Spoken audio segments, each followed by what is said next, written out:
There's a man living in the shadows of Iran who commands more fear from American intelligence agencies than any other terrorist alive today. His name carries a $10 million bounty, and he's been pulling the strings of global terror for over 2 decades. This is Saif al-Adel, the ghost who became Al-Qaeda's most dangerous leader. While the world celebrated the deaths of bin Laden and al-Zawahiri, this former Egyptian Special Forces officer quietly consolidated power from his Iranian hideout. Today, we're diving deep into the story of the man who transformed from a military tactician into America's most wanted terrorist, and why his current position makes him more dangerous than his predecessors ever were. The making of a master tactician. Our story begins in the 1980s with a young Egyptian military officer named Mohammed Salah al-Din al-Halak. Though the world would come to know him by his nom de guerre, Saif al-Adel, meaning sword of justice. Unlike many terrorist leaders who came from poverty or religious extremism, al-Adel's path to infamy started within Egypt's elite special forces, where he learned the very skills that would later make him invaluable to international terrorism. Al-Adel's military training wasn't just basic combat. He specialized in explosives, tactical planning, and counterintelligence. These weren't skills picked up in some remote training camp. They were honed in one of the Middle East's most professional military institutions. This background would prove crucial when he eventually joined the Egyptian Islamic Jihad in the early 1990s, bringing military precision to what had been largely amateur operations. The embassy bombings, a terrorist masterclass. August 7, 1998, marked al-Adel's graduation from regional terrorist to global threat. The embassy bombings weren't just attacks. They were a demonstration of what modern terrorism could achieve with proper military planning. Al-Adel didn't just participate in these operations. According to US intelligence, he was one of their primary architects. The complexity of coordinating simultaneous strikes across 2 different countries, managing logistics, personnel, and timing, required someone with genuine military expertise. While others provided the ideology and financing, Al-Adel provided something far more dangerous: competence. The attacks killed 224 people and wounded over 5,000 others, forever changing how America viewed the terrorist threat. What made these attacks particularly devastating wasn't just their immediate impact, but how they demonstrated a new model of terrorism, one that combined religious extremism with military precision. This blueprint would later influence everything from 9/11 to the sophisticated operations we see from terrorist organizations today. Rising through Al-Qaeda's ranks, following the embassy bombings, al-Adel's reputation within Al-Qaeda skyrocketed. But al-Adel wasn't content to remain in the background. He systematically built his influence within the organization, serving on Al-Qaeda's military committee and eventually its senior leadership council, the Majlis al-Shura. Unlike other Al-Qaeda leaders who focused on ideology or propaganda, al-Adel concentrated on what he did best: making the organization more lethal and harder to detect. His role in the years leading up to 9/11 remains partially classified, but intelligence reports suggest he was instrumental in training the operational planners who would later coordinate the most devastating terrorist attack in American history. While he may not have been directly involved in 9/11's execution, his fingerprints were all over the tactical sophistication that made it possible. The Iran Sanctuary, a deadly protection racket.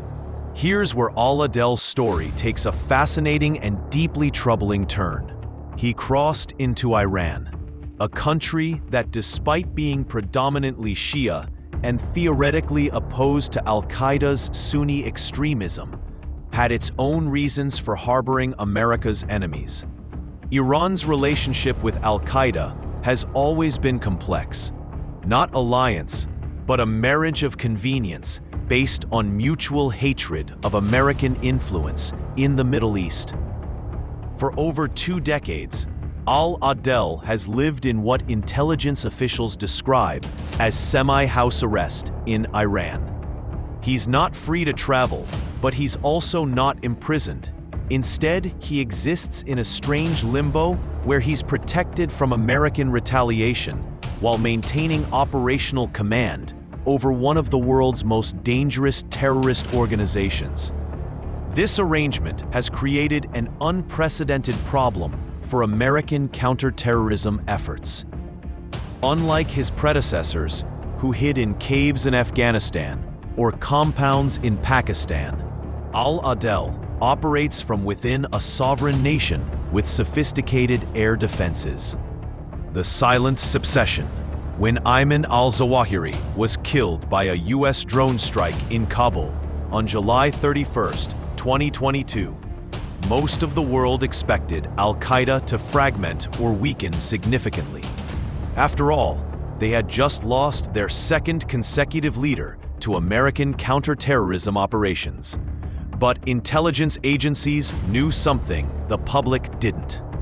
The real power in al-Qaeda had already shifted years earlier. Al-Adel had been quietly consolidating control over the organization's operations while al-Zawahiri served as the public face. Where al-Zawahiri was an ideologist and propagandist, al-Adel was the operational mind keeping the organization functional. When al-Zawahiri died, there was no succession crisis because al-Adel had already been running things from behind the scenes. What makes al-Adel's leadership particularly dangerous is how he's adapted the organization to modern realities. The new al-Qaeda model. Under al-Adel's guidance, al-Qaeda has undergone a significant transformation. Gone are the days of spectacular attacks designed primarily for media attention. Instead, al-Adel has pushed the organization toward a more sustainable model, focused on building long-term capabilities and maintaining operational security. His military background shows in every aspect of this new approach. Al-Qaeda's affiliate groups now operate with greater autonomy, but follow tactical doctrines clearly influenced by al-Adel's professional military experience. Training has become more sophisticated, recruitment more selective, and operations more carefully planned. Perhaps most troubling is how al-Adel has used his Iranian sanctuary to build bridges between different terrorist organizations. His protected status has allowed him to serve as a mediator and coordinator between groups that might otherwise compete or conflict with each other. The Shadow War's perfect storm. The most chilling aspect of al-Adel's current position is how it represents the evolution of modern terrorism into something far more sophisticated and dangerous than what came before. He's not just survived the American war on terror, he's learned from it and adapted to create a model that might be virtually impossible to destroy using conventional counterterrorism methods. Recent intelligence reports suggest that al-Adel has been particularly active in 2024 and 2025, releasing strategic guidance for al-Qaeda affiliates and even commentary on current conflicts, including detailed tactical advice regarding the Hamas-Israel conflict. This isn't a leader in hiding. This is someone operating with confidence and strategic vision. What keeps intelligence officials awake at night is the realization that al-Adel represents something new, a terrorist leader with professional military training, decades of operational experience, state level, the untouchable enemy. In early 2023, a United Nations report confirmed what intelligence agencies had suspected. Saif al-Adel had officially assumed de facto leadership of al-Qaeda. But this wasn't a conventional succession. It was the culmination of a decades-long strategic plan that had made him simultaneously the most wanted and most protected terrorist in the world. The implications are staggering. For the first time since 9/11, America faces a terrorist leader who cannot be eliminated through traditional means. Al-Adel's Iranian sanctuary doesn't just protect him physically, it provides him with the strategic depth needed to rebuild and reorient Al-Qaeda for long-term survival and growth. Saif al-Adel represents the evolution of terrorism from amateur fanaticism to professional warfare. His journey from Egyptian Special Forces officer to Al-Qaeda's shadow leader illustrates how modern terrorist organizations have learned to adapt, survive, and even thrive under. The $10 million bounty on his head isn't just about past crimes. It's about preventing future ones.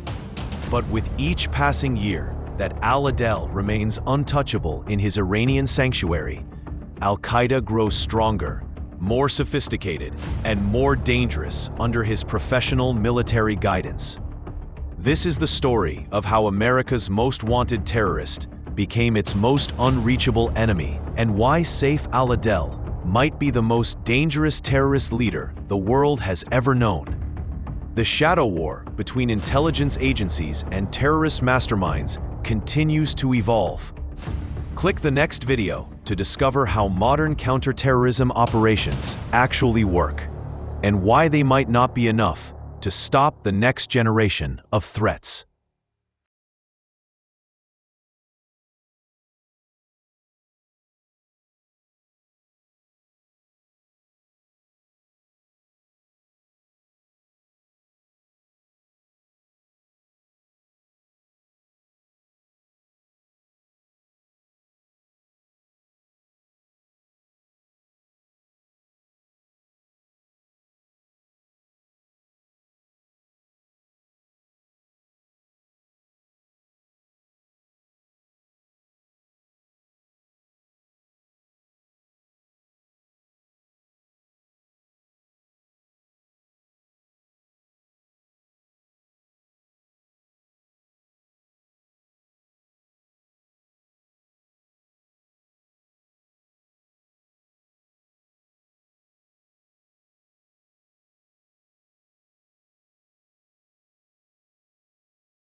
gonna drop the ball. I can see it fall from the blood red sky. We got to fight it all. Race until we see the whites of their eyes. When the rain starts pouring down, revolution's such a lovely sound. I can see the sharks are closing in, and there's blood in the water now. So what you fighting for? This is where we draw the line. This is where we draw the line. I hear your battle cry. Let me hear your battle cry.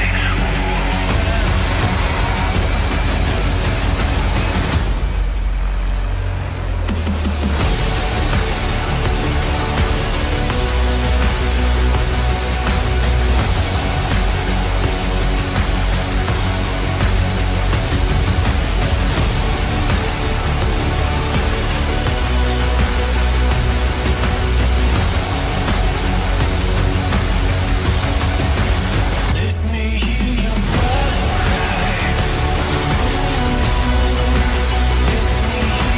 battle cry.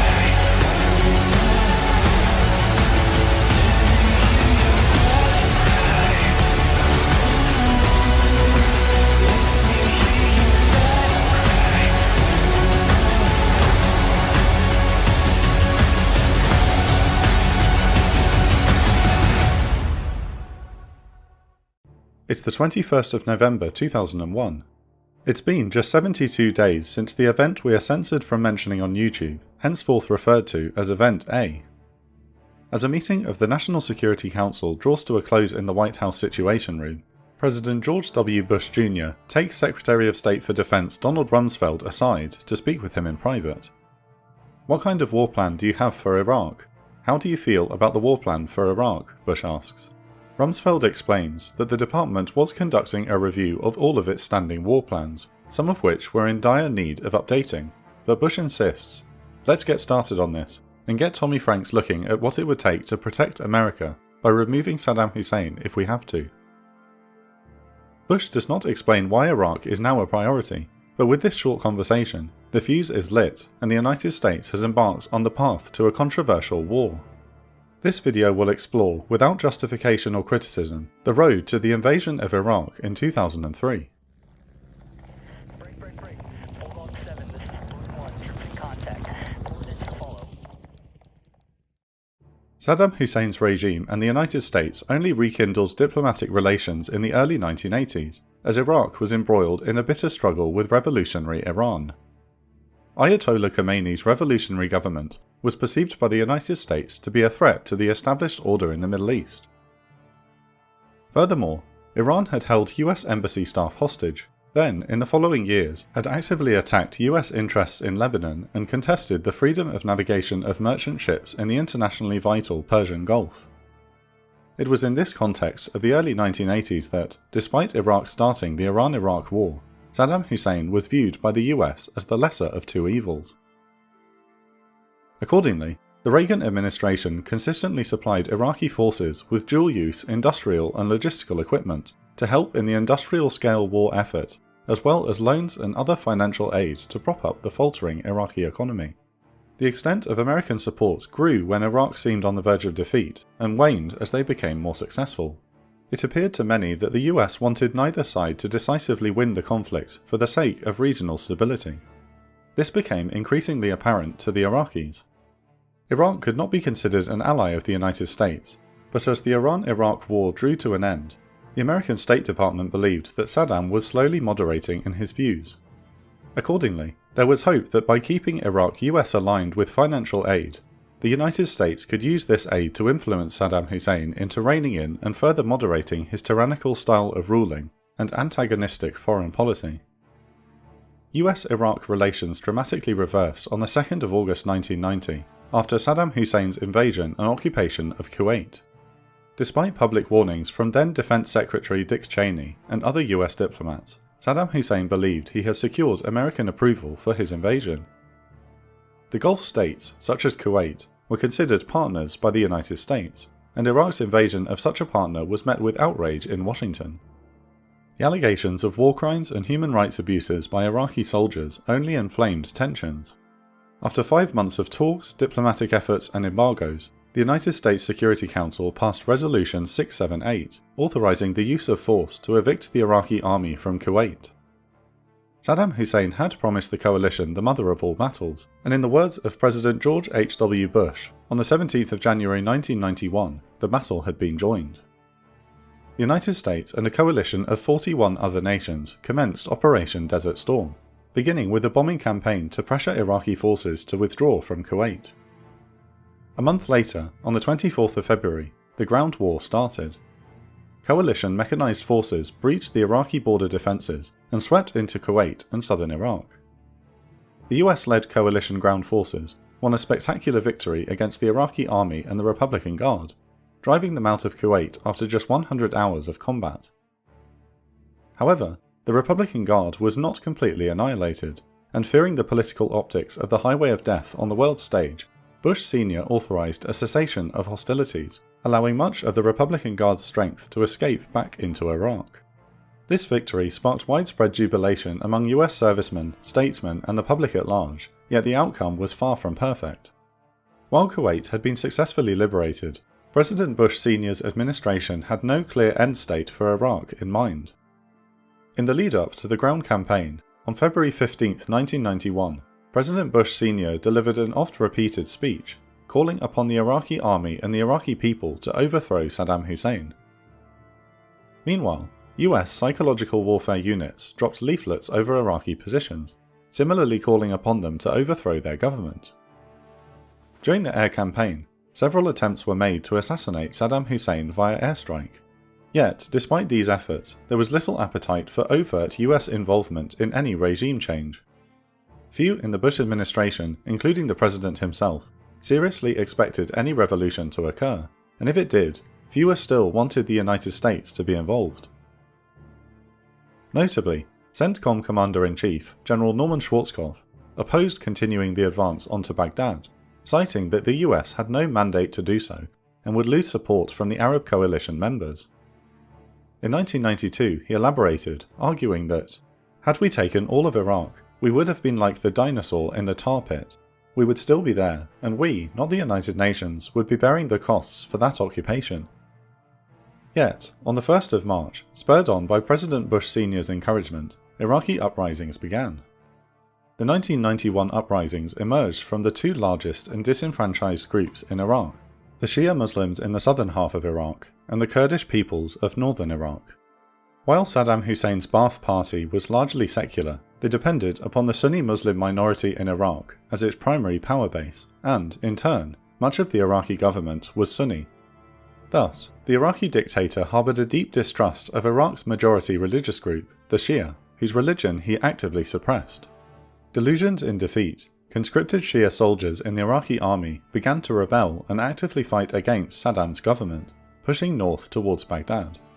The Kurdish peoples in northern Iraq had fought a long-running insurgency against Saddam's regime. However, their last major uprising in 1988 had ended after up to 5,000 Kurdish civilians in the town of Halabja were massacred by Iraqi forces using gas. With the Iraqi army crippled, both groups smelled blood in the water.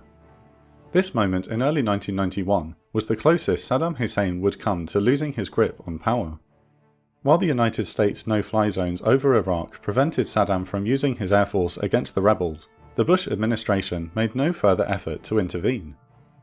By the summer of 1991, the politically reliable, primarily Sunni Republican Guard stabilized the situation, pushing back Kurdish and Shia forces and enacting a series of brutal reprisals. Bush Sr. hoped Saddam Hussein's government would fall of its own accord. General Colin Powell sought to avoid involving US troops and continue the withdrawal of forces.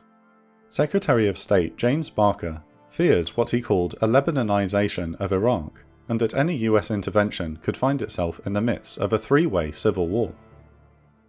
Then Secretary of Defense Dick Cheney concurred with Powell and Barker, and similarly advised the president against intervening to aid the Shia uprising. Speaking to PBS in 1996, he claimed that he was not an enthusiast about getting US forces and going into Iraq, explaining that, "I felt there was a real danger here that you would get bogged down in a long drawn-out conflict." Through 1992 and 1993, Saddam Hussein steadily recovered his grasp on power, and slowly but surely began acting more and more provocatively in the region as his confidence returned. In 1993, Kuwaiti authorities, tipped off by the CIA, arrested 17 individuals on suspicion of attempting to assassinate former President Bush Sr. while he and his family visited the country.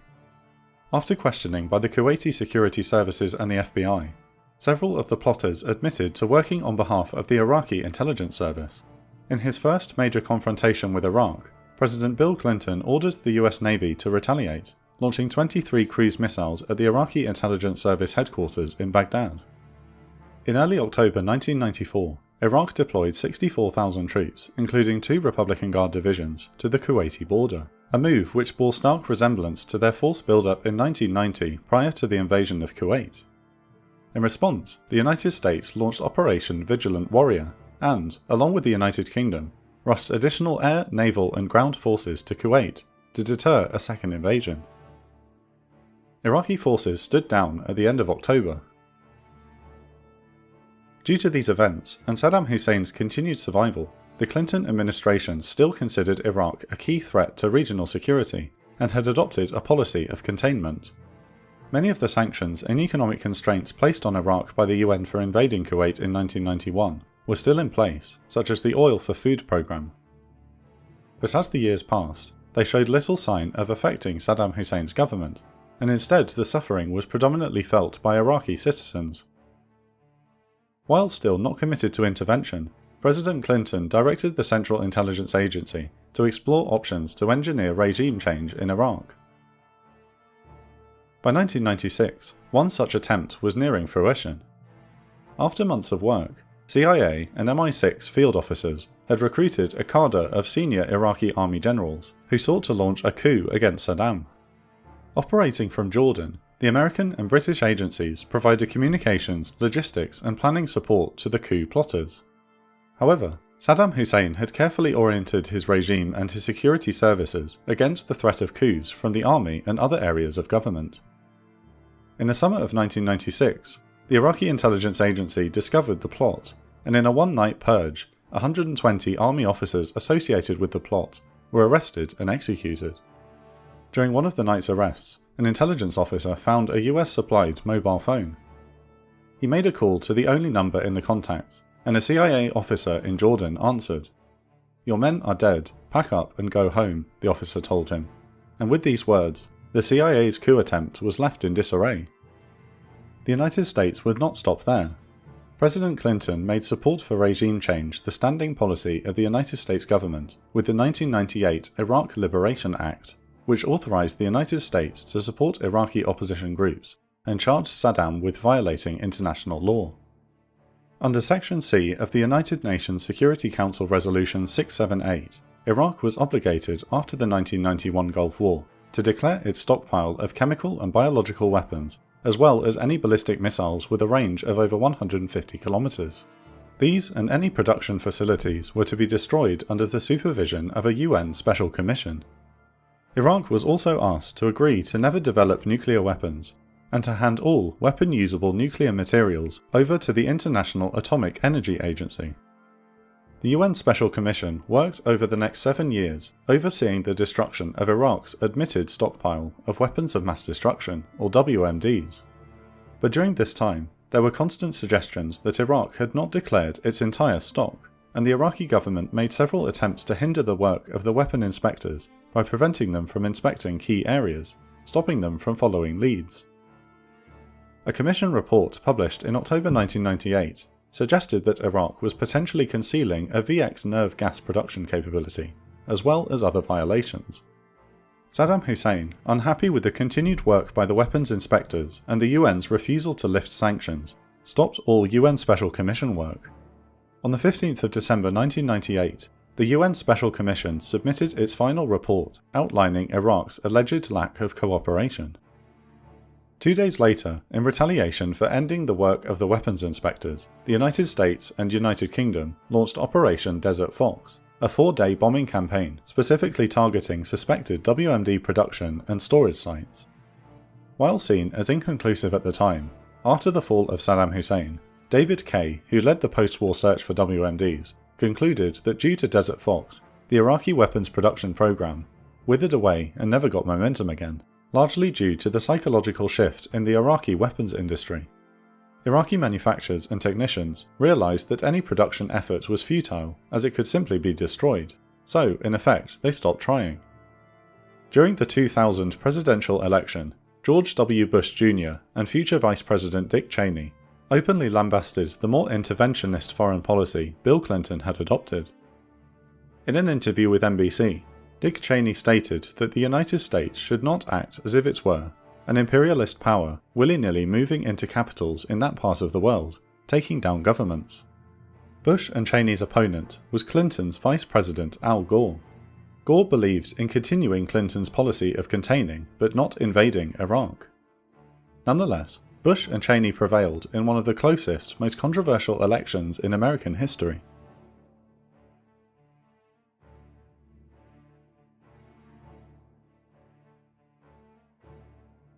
While Iraq was not high on the agenda of Bush and Cheney through early 2001, several key figures in the new administration harboured strong views on Saddam Hussein and exactly how the United States should deal with him. The most fervent of these was Deputy Secretary of Defense Paul Wolfowitz. Wolfowitz, in an earlier position, had also served in the Bush senior administration and had been one of the few voices advocating an American intervention in the Shia uprisings of 1991. In 1997, along with the Secretary of Defense Donald Rumsfeld, he joined a conservative think tank called the Project for the New American Century, or PNAC, which argued for an interventionist, neo-Reaganite foreign policy. In response to Operation Desert Fox in 1998, the group's two founders, Bill Kristol and Robert Kagan, had published a piece in the New York Times arguing that a full-scale invasion of Iraq was the only way to destroy Iraq's WMD capability. In an open letter to President Clinton that year, the PNAC elaborated on their rationale, claiming that if Iraq possessed WMDs, the safety of American troops in the region, of our friends and allies like Israel and the moderate Arab states, and a significant portion of the world's supply of oil will all be put at hazard. Wolfowitz publicly argued for an invasion to support an overthrow of Saddam Hussein in 1999, and continued arguing this into the early Bush administration. His enclave strategy called for seizing the oil fields in southern Iraq to economically cripple Saddam Hussein, and then from this buffer zone support the Shias who would spontaneously rebel, a proposal which Secretary of State Colin Powell called one of the most absurd, strategically unsound proposals I have ever heard. Through early 2001, Wolfowitz and others put forward numerous draft proposals detailing regime change in Iraq, which were put to President Bush. In an interview with renowned political journalist Bob Woodward, Bush recalled that an increasingly concerned Colin Powell urged, "Don't let yourself get pushed into anything until you are ready for it. This is not as easy as it is being presented." Bush assured Powell, "Don't worry about it. It's good contingency planning, and I know what they are doing, and I'm in no hurry to go look for trouble." It's difficult to overstate the impact that the Event A attacks had on the United States, the security establishment, the Bush administration, and the President himself. Nearly 3,000 Americans, the vast majority of them civilians, had died in what was seemingly a bolt-from-the-blue attack at the heart of American society. In the hours following the attacks, it became immediately apparent that Person A and Organization A had been the mastermind. Person A had become the primary national security threat to the United States after he issued a 1998 fatwa titled Jihad Against Jews and Crusaders. Organization A had attacked the US embassies in Kenya and Tanzania that year. In 2001 alone, President Bush had been warned of Person A and Organization A in presidential daily briefs 36 times. In the afternoon, Secretary Rumsfeld was in the Pentagon, in the immediate aftermath of the attack on the building. He had been one of the hundreds helping move the injured from the impact site, but by 2 p.m, as firefighters continued to battle the flames, the Secretary of Defense was already back at work, having preliminary discussions with his staff on how to respond to the attacks. One staffer's notes recall Rumsfeld had openly contemplated if they could go after Person A and Saddam Hussein simultaneously. The next day, National Security Councilman Richard A. Clarke claimed the president asked him to look into Saddam's potential involvement in the attack. Clarke protested, insisting, "Mr. President, Organisation A did this." According to others present in the Situation Room, Bush is said to have forcefully replied, I know, but see if Saddam was involved, just look." Several days later, Clarke submitted a memo confirming his assessment that there was no evidence linking Saddam Hussein to the attack. In 2004, the final Event A Commission report to Congress discussed Iraq's links to Organisation A. Person A had sought to cooperate with Iraq in the mid-90s, but Saddam never entertained the offer. In 1998, as the crisis over UN weapons inspectors was developing, Iraqi officials reached out to Person A, due to them having a common enemy in the form of the United States, and allegedly offered him safe haven in Iraq in 1999, which Person A refused, preferring Afghanistan. The final report assessed that Iraq and Organisation A talks went no further, and there was no reliable evidence to link Saddam Hussein or the Iraqi government to the Event A attacks. On the 15th, the National Security Council met at Camp David to discuss the United States' response to Event A. Secretary Rumsfeld proposed attacking Afghanistan to root out Organisation A, but also proposed an invasion of Iraq. Wolfowitz, his deputy, expounded the Iraq option, claiming that there was a, quote, 10 to 50% chance that Saddam Hussein had aided in the Event A attacks. As if to sweeten the offer, he suggested that Iraq could be an easier option than Afghanistan. Secretary of State Colin Powell argued vehemently against the Iraq option, highlighting that despite Wolfowitz's claims, there was no clear evidence linking Saddam Hussein to the attacks. While a fellow member of the Project for the New American Century, Vice President Dick Cheney lacked Wolfowitz's enthusiasm. While not ruling out regime change at a later date, Cheney ventured that, if we go after Saddam Hussein now, we lose our rightful place as a good guy. The meeting ended with the unanimous agreement that an invasion of Afghanistan would be the immediate American response. Bush, the next day, spoke to his National Security Advisor Condoleezza Rice, confirming to her that, "We won't do Iraq now, but eventually we'll have to return to that question."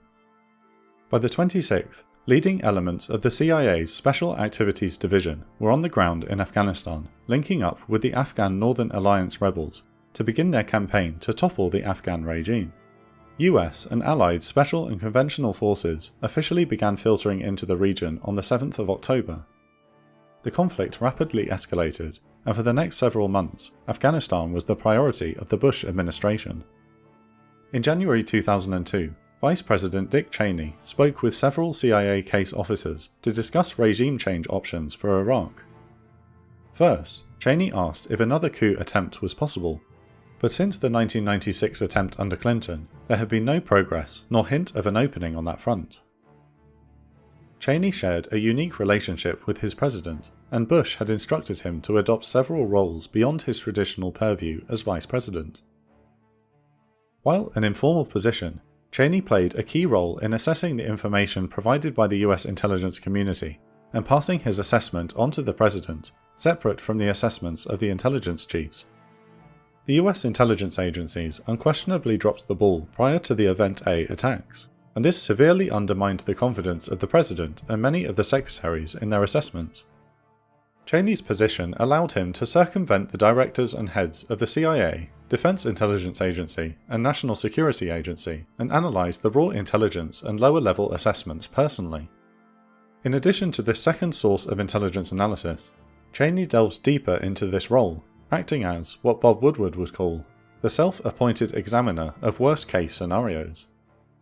It appears that a combination of the shock of Event A and his fixation with worst-case threats may have caused his stance on Iraq to harden from his 1996 opinion. Satisfied that a coup attempt in Iraq was not viable, Cheney immediately defaulted to the military option.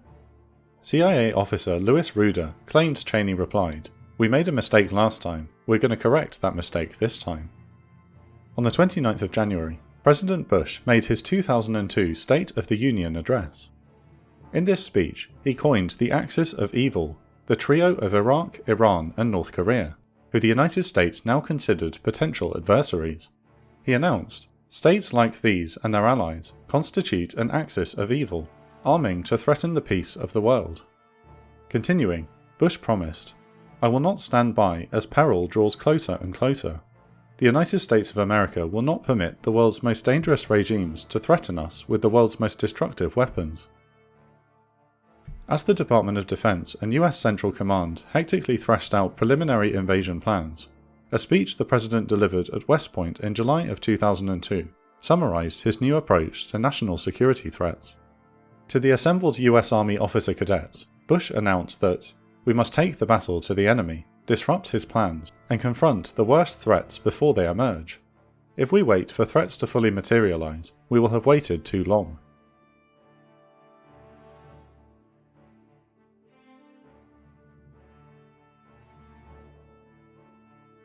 On the 7th of March 2002 in Downing Street, British Prime Minister Tony Blair chaired a fateful cabinet meeting that would see the United Kingdom join the United States on the path to war.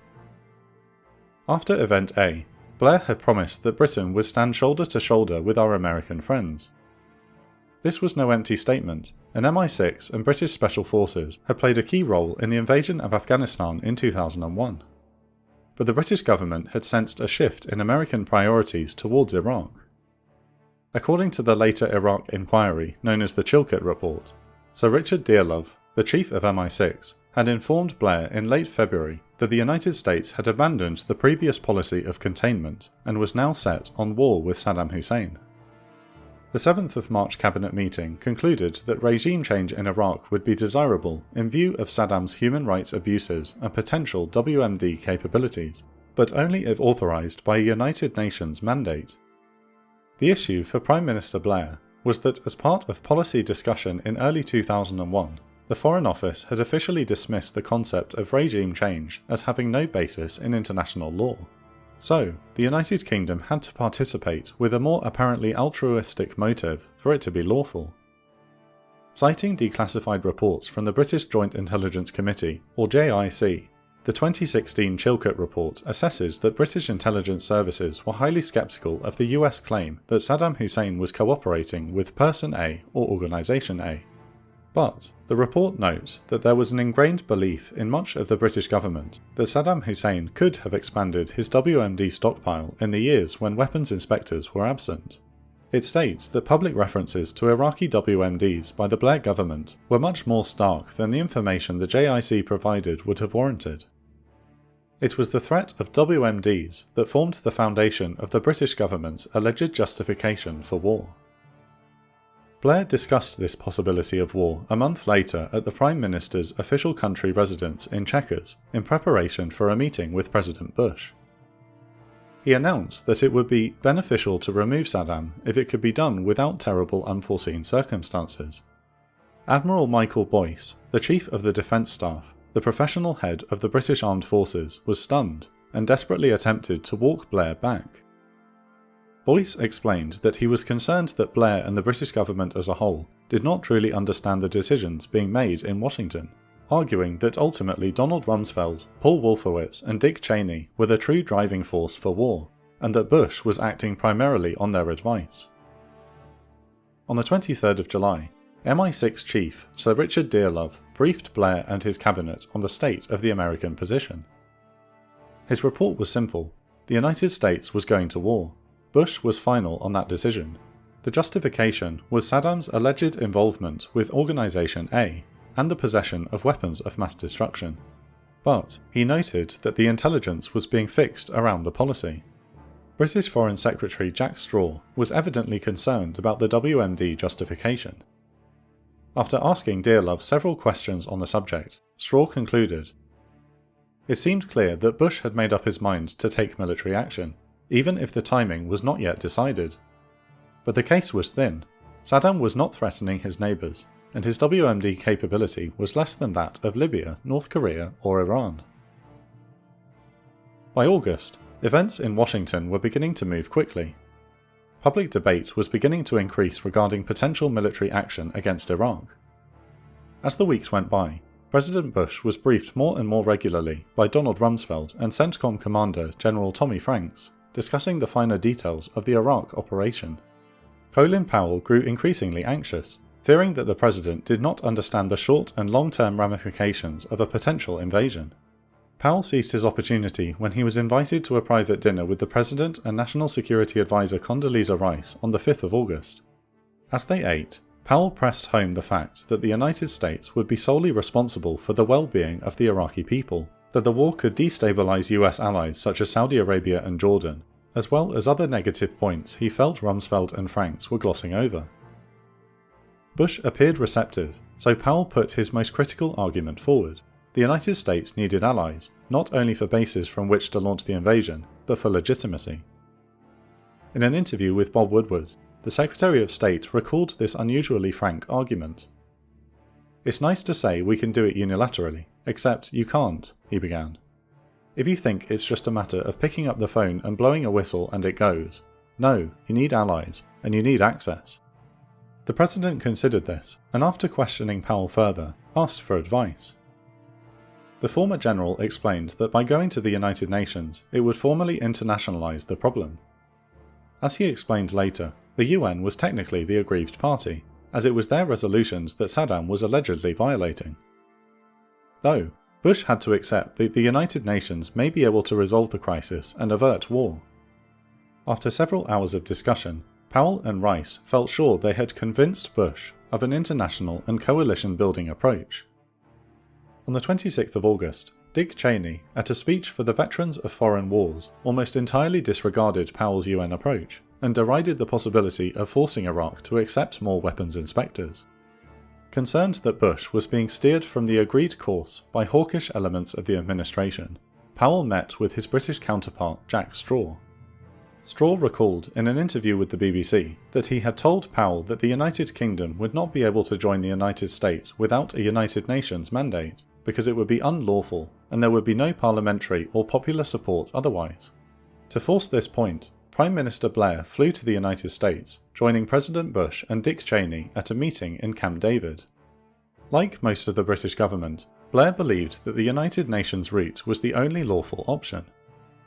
A classic theme of Anglo-American relations is the belief amongst British leaders that with careful diplomacy, they can quietly influence the United States government and persuade it to take a more moderate course. In line with this questionable tradition, Blair committed the United Kingdom to follow the United States down the path of war to its completion, insisting that they were not just fair-weather allies. Blair had now firmly placed the UK in the American camp. Bush listened intently as he explained that his government needed a UN resolution to gain parliamentary support for the conflict. Making no commitment, the President waited as Cheney delivered his own argument, insisting that the United Nations route was only likely to entangle the United States. Bush considered these options and was won over by Blair and Powell's international approach. All that remained to be done now was to sell the war.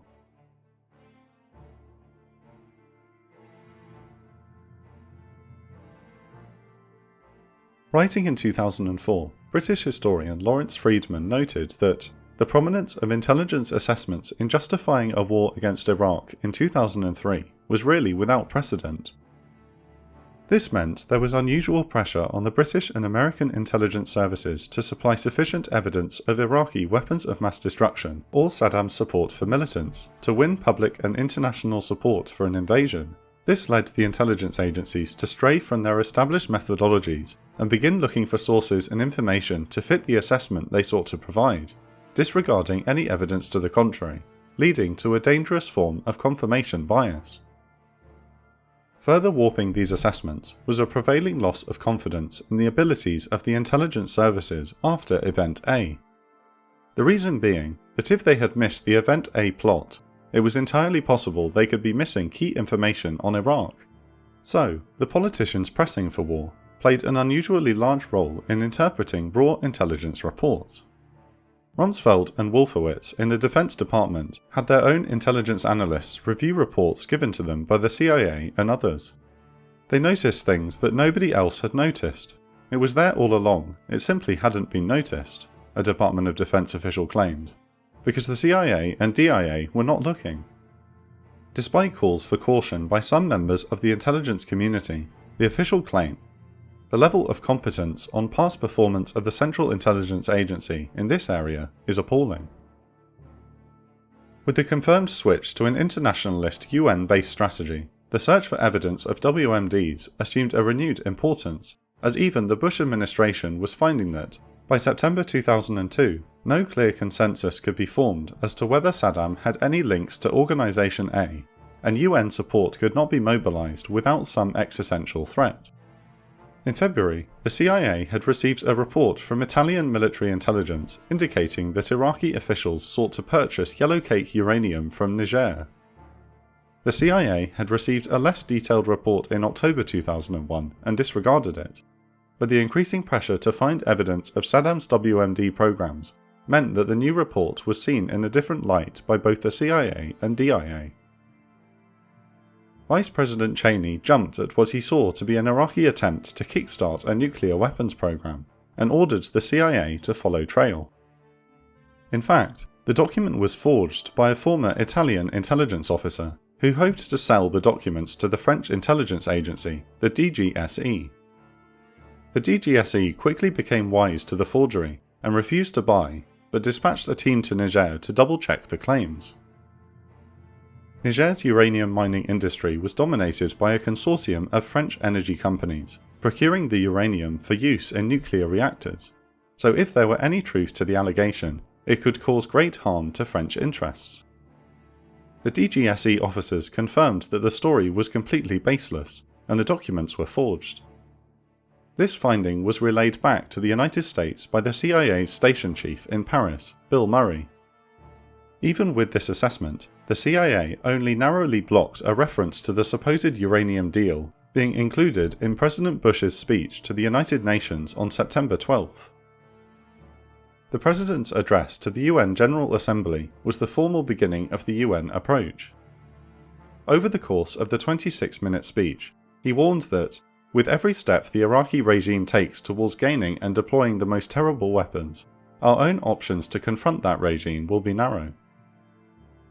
Arguing that the overlap of a viable Iraqi WMD program and Iraq's alleged sponsorship of enemies of the West posed a grave tandem threat to the United States. He concluded by calling for the UN to issue a new resolution to prevent Saddam from gaining weapons of mass destruction.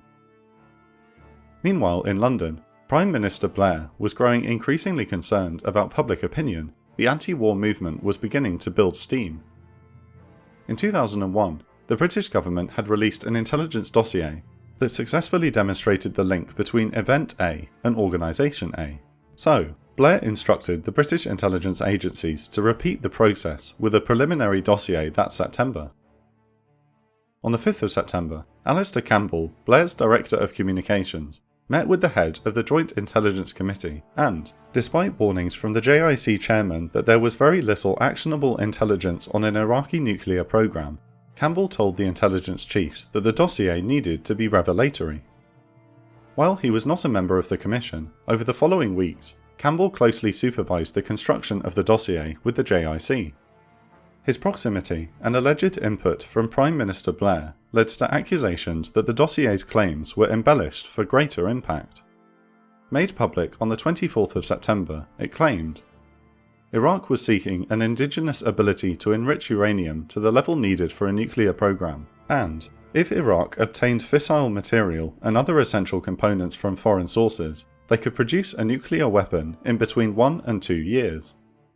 Iraq had attempted to procure uranium from Africa to this end, that Iraq continued to produce chemical and biological weapons, notably that Iraq possessed mobile biological weapon laboratories, that Iraq had the capability to use its chemical or biological weapons at 45 minutes notice, and that Iraq possessed 20 Al-Hussein ballistic missiles with a range of 650 kilometers. The dossier had the desired effect. The front page of the Sun newspaper exclaimed, Brits 45 minutes from doom, Cyprus in missile range, highlighting the British RAF base at Akrotiri in Cyprus as a potential target, and warning that Saddam could have nuclear weapons in a year. Most other British papers led with similar headlines, yet the intelligence was dubious. The British assessment of the African uranium deal originated from the same false information that the CIA had been chasing. Furthermore, CIA Director George Tenet had previously dismissed the 45-minute claim altogether. In 2016, the Chilcot Report, citing the findings of the Iraq Survey Group, found that none of the claims made in the September dossier were accurate. Despite George Tenet disregarding the 45-minute claim, and despite Bill Murray relaying the DGSE's assessment that the uranium claim was baseless, it was presented as new information to President Bush in his morning briefing, who immediately began to utilize it as he heightened his public rhetoric. As the PR battle was raging, Bill Murray's contacts in Paris yielded a potential intelligence goldmine. Associates with the DGSE introduced him to a French Arab journalist who claimed that he was acquainted with Iraq's Foreign Minister Naji Sabri, who was looking to make contact with the CIA and potentially defect. Murray gave the journalist a series of questions to ask Sabri concerning Iraq's WMD programs. To prove that the conversation took place, Murray provided him with a tailor-made suit for Sabri to wear while addressing the UN General Assembly the next day.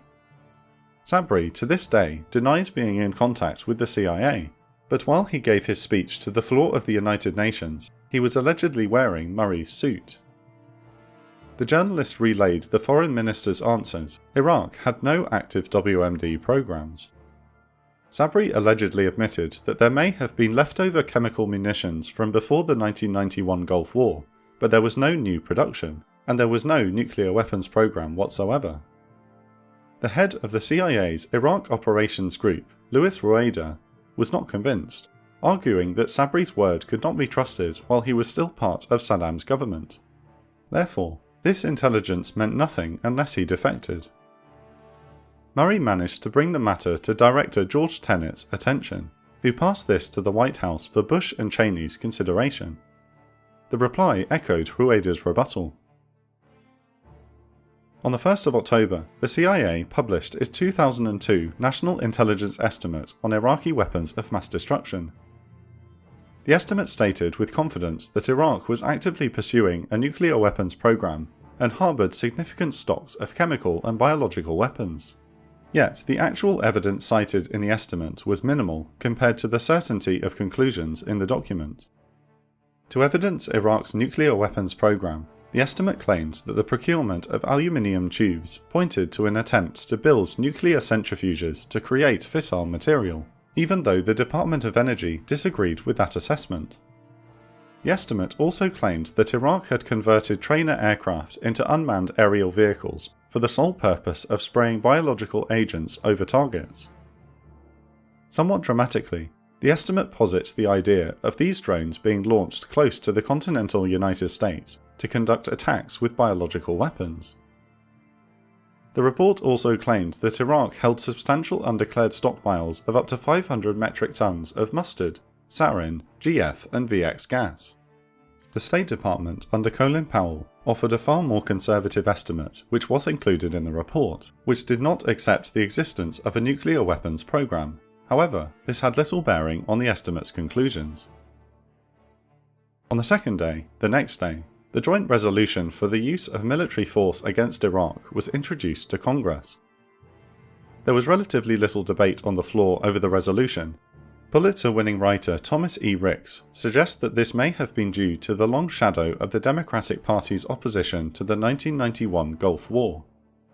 He explains that all Democratic Party presidential candidates had been those who had broken party rank to vote in favour of Operation Desert Storm, thus escaping the contemporary Republican accusation that the party was unable to handle national security.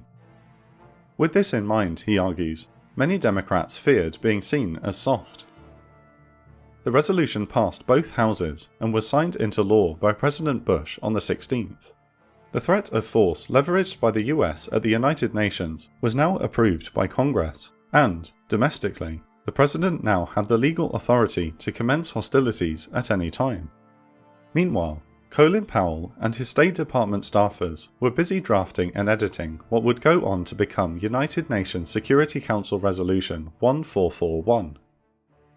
The first draft had been drawn to the design of Dick Cheney and Secretary Rumsfeld. It took a hardline approach, calling for an automatic trigger to resolve the WMD issue by all necessary means, should Iraq be found to be violating UN resolutions by a new wave of UN weapons inspectors. However, in private discussions, Powell found that none of the temporary or permanent members of the Security Council would support it, not even their allies Britain or Spain. France offered the greatest resistance. After 7 weeks of tedious negotiations, Powell's final draft secured unanimous support at the Security Council. As implemented on the 8th of November, the resolution warned that Iraq would face serious consequences if it refused to comply with new UN weapons inspections or concealed information.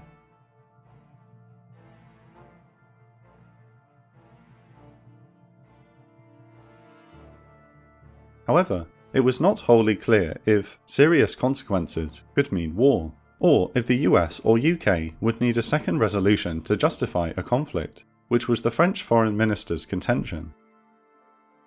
The Bush administration felt it had forced Saddam Hussein into an unwinnable situation. In a briefing to the press, an administration spokesman outlined the predicament. If Saddam Hussein indicated that he has weapons of mass destruction and that he is violating the United Nations resolutions, then we will know that Saddam Hussein again deceived the world. If he declared he has none, then we will know that Saddam Hussein is once again misleading the world, because we have intelligence information about what Saddam Hussein possesses. On the 7th of December, as mandated under Resolution 1441, Iraq submitted a 12,000-page brief to the United Nations, detailing its chemical and biological weapons stockpiles. However, the head of the UN Weapons Inspection Team, Dr. Hans Blix, was not confident in the Iraqi brief. Cheney argued to the rest of the National Security Council that the report was obviously false, due to it not admitting to the new WMDs that Cheney's intelligence suggested Iraq possessed. This meant that Saddam had lied, and this was grounds for war. But Rumsfeld, Rice, and Bush disagreed, citing the wording of Resolution 1441, which needed Iraq to make both a false declaration and fail to cooperate before the US could take action. On the 21st of December, President Bush received a briefing in the Oval Office on the final case for Iraqi weapons of mass destruction. It highlighted a series of claims and their supporting evidence. Firstly, Iraqi rocket test sites were larger than those needed for their allowed 150-kilometer range systems. The presentation claimed large quantities of chemical weapons and biological weapon precursors were unaccounted for. The presentation also expounded the threat from Iraqi UAVs, claiming they could strike targets 500 kilometers away with biological weapons. The president was far from impressed. In discussion with Bob Woodward, Bush remembered concluding, "I've been told all this intelligence about having WMD, and this is the best we've got?" With unusual enthusiasm, CIA Director George Tenet is said to have turned to the president and exclaimed, "It's a slam dunk." Seemingly unconvinced at the briefing's ability to secure international and public support, the president asked his intelligence staff to continue shoring up the case. However, over the Christmas-New Year of 2002 to 2003, Bush continued to receive updates from Dr. Blix leading the inspection effort, which was turning up empty-handed. Simultaneously, the president was receiving intelligence reports indicating that items were being moved from facilities just before the inspectors arrived. On the 27th of January, Dr. Blix made a preliminary report to the UN, stating that Iraq appears not to have come to a genuine acceptance, not even today, of the disarmament that was demanded of it. The longer the United States waited, the less credible Bush's threat of force appeared. It was over this period that Bush steeled his resolve. There was no turning back. In January 2003, MI6 made another potential breakthrough. The British Intelligence Service managed to arrange a meeting in Amman, Jordan, with Tahir Jalil Haboush, the head of the Iraqi Intelligence Service. Haboush, talking to a senior MI6 official, reiterated much of what Foreign Minister Sabri had explained to CIA Paris Station Chief Bill Murray several months prior. Iraq had no active WMD programs. Yet, MI6 rejected Haboush's plea for the same reasons that the White House rejected Sabri. Haboush did not want to defect, and therefore he was still part of Saddam's government. MI6 assessed that this was an attempt by Saddam to mislead the US and Britain, and the discussions went no further. Another blow to the intelligence community emerged the month after. Anxious about global opinion, the US National Security Agency and the UK's Government Communications Headquarters, GCHQ, rapidly commenced a campaign of eavesdropping on United Nations delegates, particularly nations of the Security Council, in a bid to provide British and American diplomats with an information advantage. Almost every phone line in the UN General Assembly had been tapped by the British and American surveillance agencies. One British minister even let slip in a television interview on the 26th of February that she had read transcripts of the UN Secretary-General Kofi Annan's phone calls. It took until the 2nd of March for the political firestorm to erupt, after GCHQ analyst Catherine Gunn whistleblew by leaking the email initiating the joint surveillance operation to the Observer newspaper. Worse was yet to come. On the 3rd of February 2003, the Blair government released another intelligence dossier. This was authored predominantly by civil servants, ministers, and Labour Party advisors. It focused less on weapons of mass destruction, but more on the tyrannical and deceitful nature of Saddam Hussein's regime. The dossier was immediately rocked with scandal, as it was discovered that large chunks had been plagiarised from a University of California postgraduate thesis authored by an Iraqi student. Critics labelled it the dodgy dossier, and the name stuck.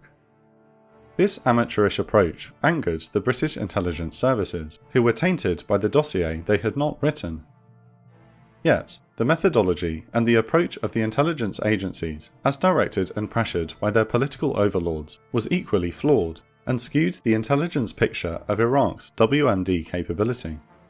US President Bush, Vice President Cheney, and British Prime Minister Tony Blair had all made strong statements indicating Iraq's WMD capabilities in mid-2002, before there was any adequate intelligence to suggest such capabilities. The assumption had been made by national leadership that Saddam Hussein was attempting to revive his chemical, biological, and nuclear weapons programs. Any intelligence to the contrary, even that from the mouths of senior Iraqi leaders behind closed doors, was treated with great skepticism. Meanwhile, almost any intelligence evidencing a revived Iraqi WMD program was seriously considered, regardless of potential red flags. There is no better demonstration of this confirmation bias in action than MI6's assessment of a key intelligence source, codenamed Curveball, sent to the CIA. Elements of his behaviour strike us as typical of individuals we would normally assess as fabricators, but we are inclined to believe that a significant part of Curveball's reporting is true. Curveball was an Iraqi defector and chemical engineer called Rafid Ahmed Alwan al-Janabi. Having fled Iraq to Germany, Janabi fed the German intelligence agency, the BND, key information that informed earlier British accusations of mobile biological weapons laboratories and other secret facilities.